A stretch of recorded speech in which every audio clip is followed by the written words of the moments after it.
We could call this mystery the case of the missing garbage. Sure, we can figure out this whodunit pretty easily. These polar bears aren't exactly sneaking around. They're just going right up and digging in. But the real mystery is why some bears steal garbage and others don't. If we can figure that out, then we can protect bears and humans. That's it. Come on in. That's good, easy. I mean, you don't really want to get too close to a polar bear.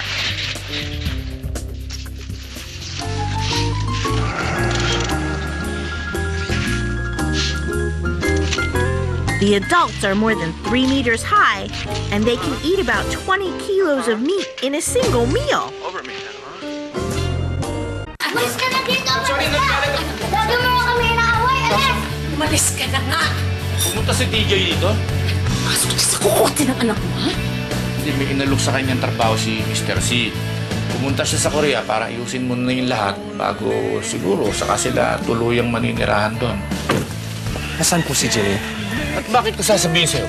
Pagkatapos mo insultuhin yung asawa at anak ko? Kailangan natin ipadala itong recipes at patents ito sa flavors bago umalis si Sir DJ papuntang Cambodia.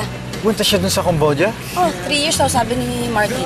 Gusto sana ni Jillian na mabigay ng permiso na isama sana si Joshua sa Korea. Si Jillian nasa Korea? I can't lose you pagkatapos nito. Look, if ever we win this bid, gusto kong sumama ka sa akin sa Cambodia. Magsasama na sila. Pagpapaalam ko lang po sana si Joshua eh. Ipapasyon ko po sana. Okay lang po ba? Pwede naman siguro. Yay! Anong oras na? Nanding! Ibabalik din yun. Baka naman kung natatraffic lang o kung ano. Hindi, iniisip ko lang kasi na baka kasi sinabi natin yung tungkol kay Jillian tsaka kay Joshua.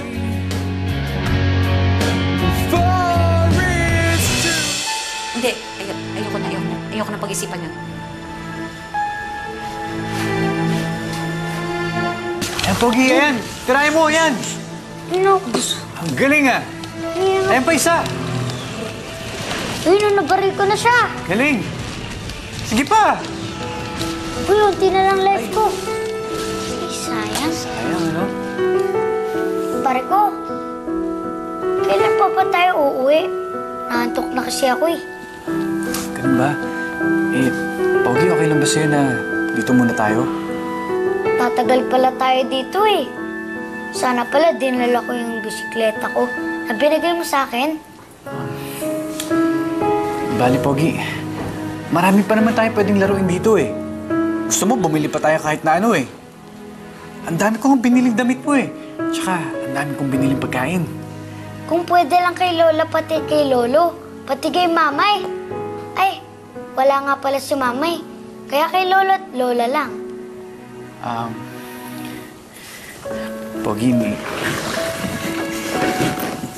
sasabihin ako sa'yo ah. Ano kasi, inampun na kasi kita. Ha? We're gonna send these reports for tomorrow's review. So, Carlo.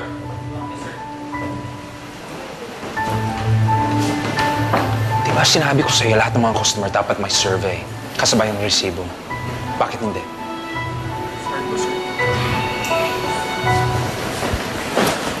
Angie. Sir. Check the books. Short ka. Bakit? Sir, yung nagpa-practicum po sa atin yung nagkahan ng nakaraan. Hindi mo kasi pinabantayan. Pasensya na po, sir. TJ, why don't you calm down? These are minor problems. Maayos naman natin to eh. Look, I know what you're going through. Why don't you take a break? Ako na bahala dito. Fine. Pogi, kasi ganito yun. Ako talagang tatay mo, ayon sa batas. Kaya hindi na natin kailangan magpaalam kahit kanino. Kahit saan natin gustong pumunta ang dalawa. Okay lang yun, hindi na natin kailangan magpaalam. Ibig sabihin, may tatay ako. Ikaw yung tatay ko, pare ko. Oo. Gusto mo ba yun? Siyempre! O di, ayos. Kaya dito na muna tayo, total. Ang ganda naman itong bahay, di ba? Pwede kang maglaro dito kahit hanggang kailan mo gusto. Talaga po? Oo. Kaya lang, madadalaw yung mga lolo't lola mo. Hindi ka muna makakalabas. Bakit po? Paano po si Mamay? Pogi, alam mo naman na love ka ni Tito Jonathan, di ba? Kaya ako naman ginagawa to kasi love na love ko mamay mo. Naiintindihan mo naman, di ba? Alam mo yun, di ba? O kaya, huwag kang mag-alala. Dahil baka sumunod na dito mamay mo. Magkakasama na ulit tayo. Wow! May tatay na nga ako, may mamay pa ako. E di po yung pamilya. Tama. E di kakasal na kayo? Nandi! Nandi! Hindi ko eh! Hoy, saan ka pumunta? Kila Palmira. Ano yung dala mo? May lakad kami, malayo eh. Sige pare. Nasaan si Jonathan? At saka yung apo mo? Hindi pa naman sila yung dalawa. Isang oras ng gabi? Pare, huwag ka muna mataranta. Tumawag sila sa akin. Gagabihin daw sila. Pare, Rod, tinawagan namin si Jonathan. Hindi naman niya sinasagot yung telepono eh. Hindi ko alam yun. Pare, susunod ka sa kanila. Nanding. Kila Palmira, punta ko. Tsaka hindi ko alam kung saan sila nagtungo. Hindi ako naniniwala sa'yo. Hindi sundan mo ako para malaman nyo. Asa si Jonathan? Sino nila yung bata? Nanding! Hindi niyo ba pinagkakatiwalaan yung anak ko? Minsan na niya itinakas yung bata. Natatanda mo? Pare, ba't kanya pag-aasta?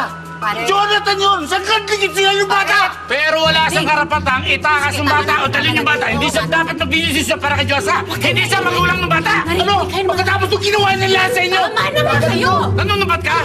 Tama na. Huwag kayo Umalis ang ma'am Dina mo. May dalawang mga damit. TJ, saan ka pupunta? Kina Jeline. Baka nasa bahay na siya. TJ, Dad, do you really think na paniwala mo ako sa mga sinabi mo tungkol kay Jeline? pwede ba? Huwag muna natin pag-usapan yung babaeng yan. Nag-aalala ako sa kapatid mo. Lumayas na naman yata. She's gonna be okay. She just needs time to cool down. No matter what, babae pa rin ang kapatid mo. At kaninong kasalanan yan?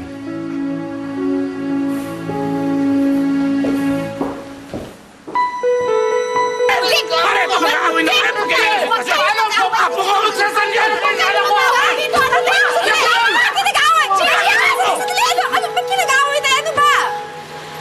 Wala si Joshua! Ano?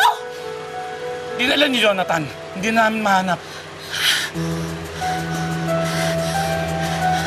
Jillian, bakit yung pinahiram?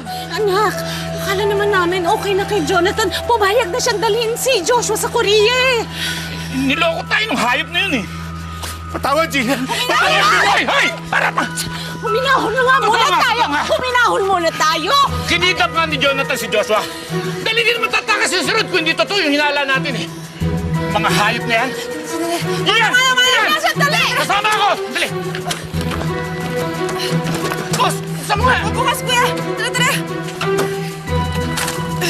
Diyan ka na!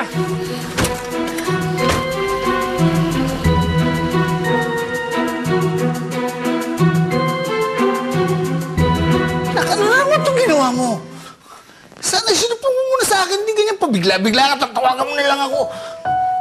Tay, wala na ibang paraan eh. Binalaan na kita sa mangyayari. Pag ginawa mo ito, wala nang atrasan to. Sana kung nakita mo lang yung galit ni Jillian, habang buhay ka niya kamumuhian dyan. Maniwala ka, Tay. Labag din sa kalooban ko lahat ng nangyayaring ito. Ano pa bang natitira sa akin kundi karapatan ko na pinangahawakan ko doon sa bata? Pero tinangay mo yung bata eh. Tiyak nababaliw na si Jillian sa pag-aalala ngayon. Tay, hindi ko naman papabayaan si Joshua eh. Paano yung bata? Hanapin niya yung nanay niya. Alam mo ang pakiramdam ng isang mawalay sa kanyang magulang, di ba? Tay, hindi ko kaya mawala sa akin si Joshua eh. Hindi ko kaya mawala sa akin si Jillian. Mababaliw ako. Dahil kaliligaya mo ito, anak. Suportahan kita. At mananalangin na at aasa na kabutihan lahat ng kalalabasan nito.